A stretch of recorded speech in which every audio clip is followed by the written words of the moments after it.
It's time to talk about the Lord Laird thing, which I have probably played for laughs a little bit.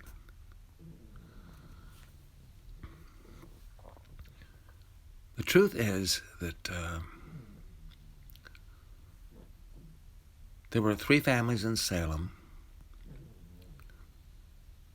There were the Actons, there were the Waddingtons, and the Lairds. Now the Lairds were the latecomers because Robert Fisher Laird Sr. Came to Salem from Philadelphia. His father was an immensely rich guy in Germantown. So when he decided to leave Philadelphia and come to Salem, it was because he was working at the Chambers Works for the DuPont Company. And he arrives, and there are these two dominant families in Salem: the Actons and the Waddingtons. So there you have upper class, lower class. The Waddingtons were politically connected. The Actons were hoity-toity, from Sweden. They had the amazing Swedish ability to live forever without actually aging. But there was a woman named Elizabeth Acton who was the doyenne of Salem. And she ruled everything with an iron hand.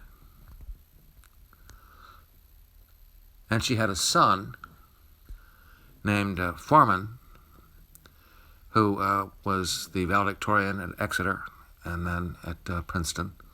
And he became a professor of mathematics at Princeton. And I had to grow up hearing my dad lecture me about not becoming Foreman Acton. And you say, is this abuse? No, it wasn't. I mean, it felt like it, I know. Because I sat on our porch down there on Statham's Neck Road, and I got lectured. Because my dad knew that I was as smart as Foreman Acton, and he did not want me to turn into Foreman Acton. And so every time I was out of line, about how anything, actually, it's do you want to be Foreman Acton? There was an incident when I was at college, and we met at this place called Woodmere, which I'll get to in some other post. And Foreman comes over to our dock at Woodmere, and he gives me a hard time.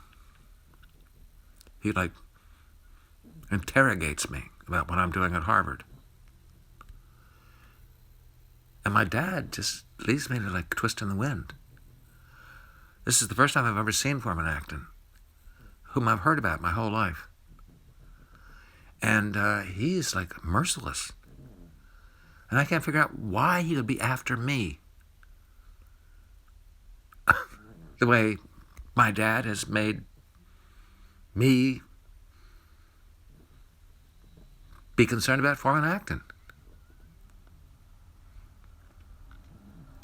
And the truth was, you see, that there was I don't want to call it a power struggle. It's when Papa, Robert Fisher Laird Sr. arrives in Salem, he takes over. He becomes immediately the most eminent person in town. He is, chairman of the Board of Trustees of the Episcopal Church. He teaches Sunday school. And everybody knows as soon as they meet Papa, this is a guy that you just do not deal with. I mean, you can't contend with him. Because he was kind. He was a great man. He was a saint. And the Actons couldn't deal with that. because they weren't saints. They were, they were like Swedes. So what happens is that Dad inherits the Laird mantle from his dad. And when I say, for example, in describing Dad at the Hind parties, that he was Lord Laird, yeah, he was. He really was Lord Laird. I know that's a hard thing for you to understand. It's like he was above everybody. He was always above everybody. He was above me. He was above all of the Hind hangers-on. And and the Actons couldn't take it. They hated us, and I didn't actually realize it, until the day that, like, Foreman Acton is like 50 years old, right? And he's like swimming with his latest boy recruit, and then he comes over, and he takes particular pleasure in trying to eviscerate me and make me feel small. What are you doing? What are you studying? I said, Dickens. And he said, okay. And then he starts to interrogate me about individual Dickens titles. And I'm like, what?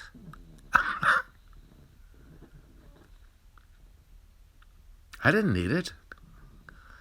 And it wasn't that I was intimidated so much as that I was like surprised. Why does this man care about me? He's a full professor at Princeton, right? And he was a handsome man. I was like, well, he was, obviously gay. And I couldn't figure out what his game was, actually. Because by that time, I was already a Harvard Final Club president. And I'd actually seen his type. And I didn't actually respond. I didn't fight back. And Dad and I didn't talk about it. It's like, okay, now you met Foreman Acton. And I said, yeah, I have. And who cares? He's a sad old man, right? And Dad was like, yes. And that was all he ever said. Because he had prepared me for all of those years to meet Foreman Acton. And I finally met Foreman Acton, and Dad realized that I despised Foreman Acton, and I did not ever want to be him. So, I've told you about the Salem versus Bridgeton contingent at the Hind parties and all that. It's like, and, Dad was never taken in by any of that. Dad actually was a survivor. He was the guy who had flown 88 combat missions in a P-47. And all these St. Paul's boys really had not done that. So, here he is at the parties, and I saw women try to come on to my dad because he was a handsome man. And he was as beautifully dressed as Jack Seabrook, just, but not so ostentatiously. And I never saw him flinch. I never saw him do anything that would embarrass my mother. I don't think he ever strayed. All those weeks away, in England and France where he was working, I don't think he ever strayed. When we got to the apartment in New Ye, which was a very elegant apartment, he had like 3 record albums. And a beautiful stereo system to play them on. Right? So he had a Bobby Darin album, which is like full of sentimental songs, right? And he had a Piaf record, and he had a Nat King Cole record. The Very Thought of You. So I only got to see the part where my mother was missing him. And then when you get to Paris, you see the part where, he's missing her. Because we were Lairds. This is how we... what's the term? It's like this is how we do our business. It's like, we're faithful, we're loyal, we're virtuous, and we are pitiless when you try to mess with us. So I wanted to set the record straight about all that. Because the Actons, as far as I was concerned, were like Swedish trash. The Waddingtons were like political trash. And Baba changed the landscape in Salem. He helped found St. John's Day School, where my sister and I went to school. He was the best senior trustee of the Episcopal Church. He once told the priest there, he said, Fred, his name was Fred Schultz, he said, "You're not a Christian." And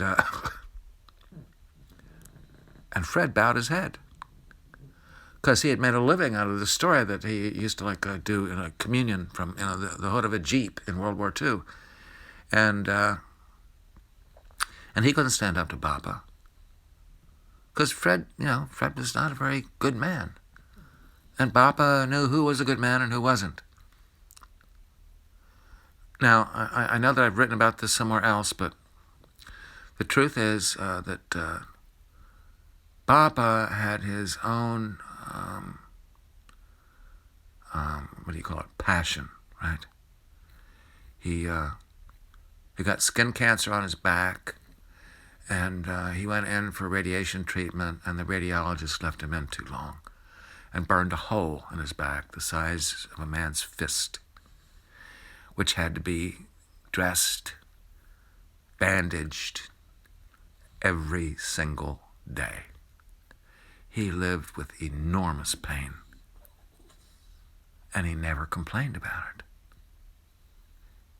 He was,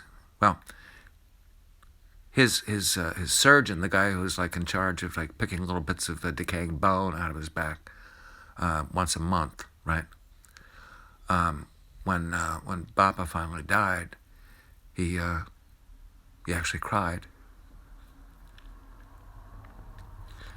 He said nobody will ever know how much pain he was in every day of his life, and he can still function, right? And he's still wearing a suit. He said, I have never seen anything like that. But you see, that is what it is to be a Laird. You just have to be better than everybody else. And you don't high-hat them. It's you have to live to a higher standard than they do. And as many problems as I had with my dad, which I had plenty of, that's what I got from him. He was the soldier. Baba was the saint. Dad was the soldier who knew, and I gotta keep going. And that's what he taught me.